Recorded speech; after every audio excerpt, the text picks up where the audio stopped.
A parrot has turned our family life into a real nightmare. It's been 6 months since our apartment was in a real chaos. Everything changed after our friends decided to make a gift, presenting my wife with a parrot. However, it was not an ordinary wavy parakeet or a cute nerazzeluchnik, but a huge white cockatoo. This snow-white giant turned our family life into a real nightmare in a matter of months. We learned that Harry couldn't stand being alone. He would start screaming if he was alone, which created an atmosphere of constant unhappiness. Every time my wife went out to the store or to work, I unwittingly became his hostage. And my wife, instead of acknowledging the problem, only delighted in the parrot's bright behavior and taught it new words as if it were her best friend. One evening, when I was home alone, in the silence I heard someone calling softly to me in a baby voice.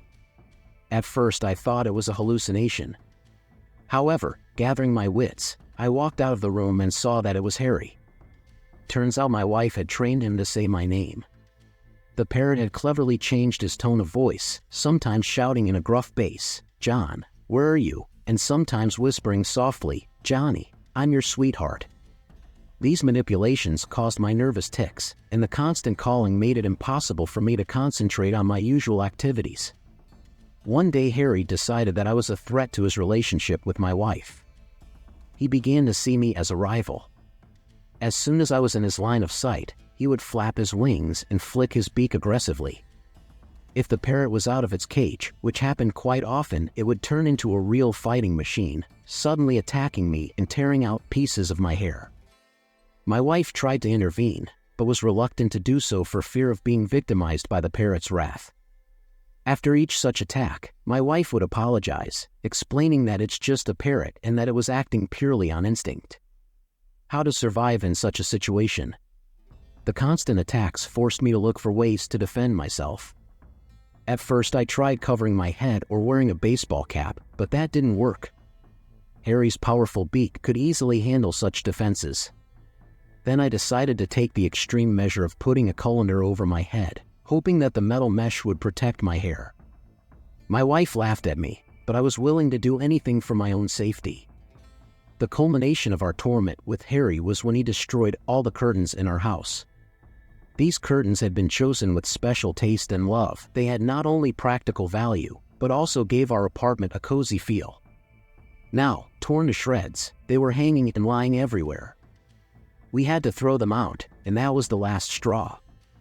I was pissed off to the max. Without waiting for my wife to get home from work, I chased the parrot all over the house, waving the colander around as if it were a weapon to protect my hair from its onslaught. Harry, in response to my anger, kept repeating, "Johnny, I'm your sweetie," disarming me with his insane flirtatiousness, but it only fueled my anger. Finally, I decided to give my wife an ultimatum: either she finds a way to control this bird or she will have to find another husband. My patience was finally wearing thin. Living with such an unpredictable and aggressive creature that behaved like a capricious child became unbearable. Seeing the seriousness of my intentions, my wife finally agreed to look for a solution to the problem. After a week, she suggested that we move to a larger apartment where we could have a special room for Harry with access to the balcony. That way I could avoid unwanted encounters with the bird and just concentrate on my life.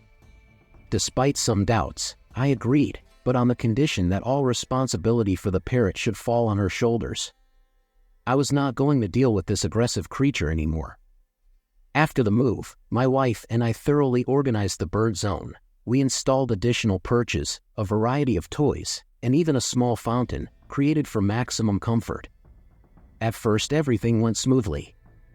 The parrot spent most of the day in his new room, rarely going outside, and I breathed a sigh of relief, thinking that now my life will be calmer. But it soon became clear that the problem wasn't going anywhere.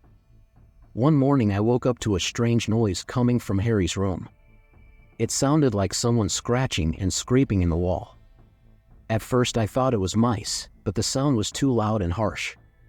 I moved closer with trepidation, and when I opened the door, I saw that the parrot was greedily gnawing at the wooden partition between his room and the rest of the apartment.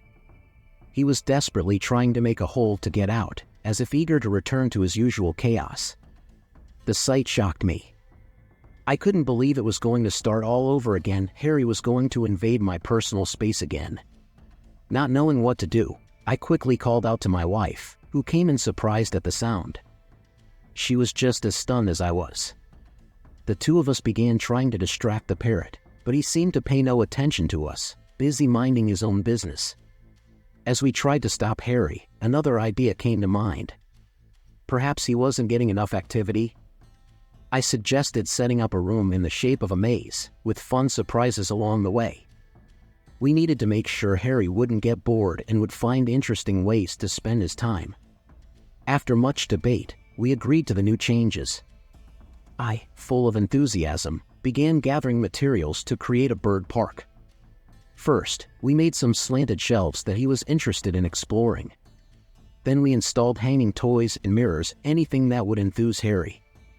Over the course of a few weeks, we transformed his room into a veritable play world. Once everything was ready, we watched eagerly as Harry explored the new space. He was wary at first, but quickly found his favorite toys and began to enjoy his new surroundings.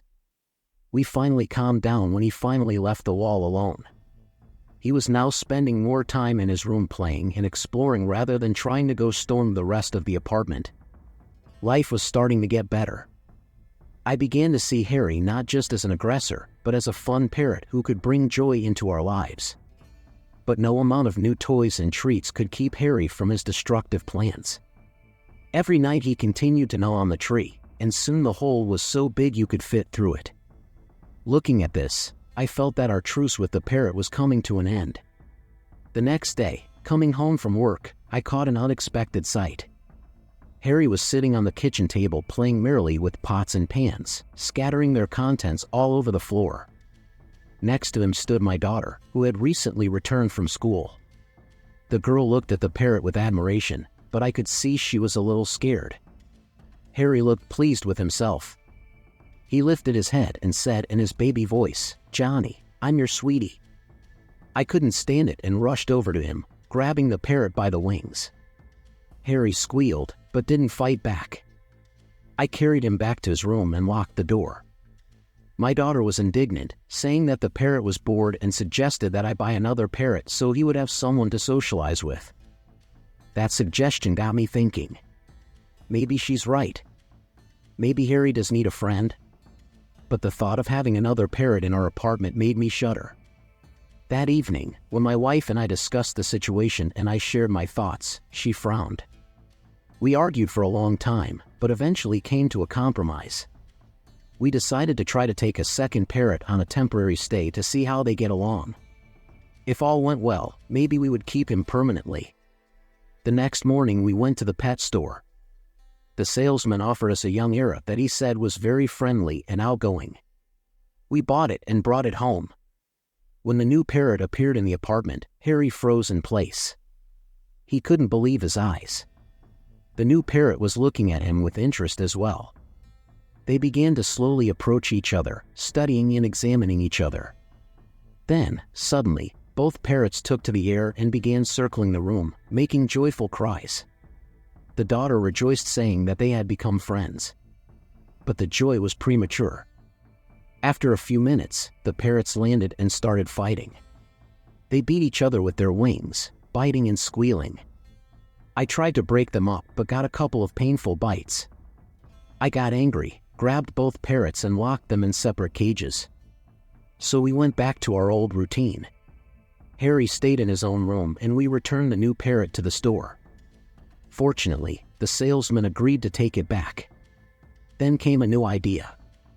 I suggested we set up some meetings with a professional trainer to see if it was possible to reduce Harry's aggressive behavior. My wife, to my surprise, agreed, showing interest in the matter. A week later, we brought in an animal trainer who had experience with exotic birds. He quickly understood the dynamic between Harry and our family and suggested some exercises to train the parrot. We learned that Harry simply had no concept of boundaries and his behavior was driven by a desire for attention. Gradually, with the help of a professional, Harry began to change.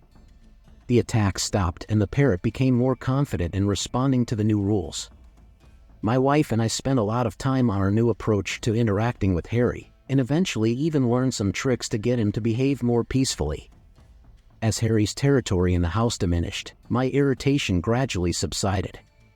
We started having more evenings together, with Harry dancing to his favorite music and us laughing and just being happy that our house was calm again. It turned out that it took a little patience and respect to teach Harry to live in harmony with us. Life returned to normal. Harry continued to make occasional noises and try to get out of his room, but we learned to deal with that. I put extra security on the doors and windows to prevent him from escaping, and continued to wear my favorite colander on my head when in the same room as the parrot. Time passed and we got used to this new routine. Harry remained our perpetual source of stress, but also of joy. Sometimes when he would sit on my shoulder and mumble, "Johnny, I'm your sweetie," I couldn't help but smile. Yes, this parrot was a real headache, but he also became part of our family.